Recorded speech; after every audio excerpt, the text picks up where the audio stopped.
Mobilitas tinggi para tenaga medis maupun paramedis yang berada di garda terdepan dalam penanganan COVID-19 membuat mereka rentan terpapar virus corona.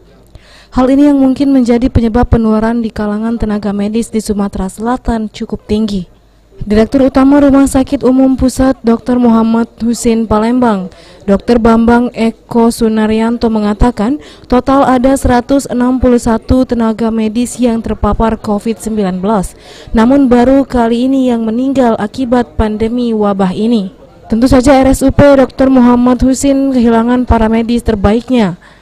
Ngadiah binti Parsan, Kepala Ruang Neonatus di rumah sakit ini. Almarhumah meninggal pada Senin dini hari setelah dirawat selama 10 hari. Rumah sakit rujukan nasional ini sudah merawat 823 pasien karena COVID-19. Terdapat 52 pasien yang meninggal dan 769 sudah dinyatakan sembuh. Sementara saat ini masih 60 pasien yang dirawat karena wabah penyakit corona ini dan 6 pasien masih menggunakan ventilator. Umumnya yang dirawat karena memiliki penyakit komorbiditas atau penyakit penyerta yang perlu perawatan intensif oleh tenaga medis. Sekarang ini, posisi sekarang ini, RSUM masih merawat pasien 60 orang. Dari yang kita sediakan 137 tempat tidur. Tetapi dari 137 kita merawat 60 orang ya. Dari 60 orang itu diantaranya ada 6 orang yang memakai ventilator yang ditaruh di ICU wabah COVID. Itu kira-kira.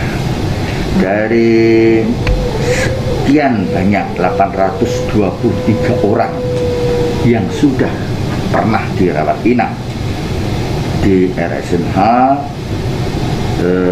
yang meninggal itu 54 orang. Sedang yang sudah selesai perawatan sekitar 700 sekian orang, 769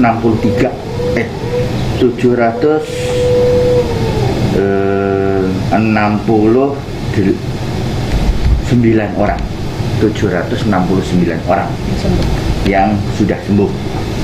Jadi yang sudah pulang, yang sembuh 769, yang meninggal 54 orang.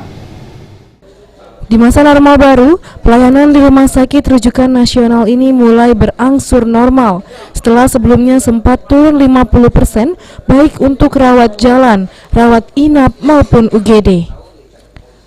Suzan Oktaria Aprianto, PAL TV.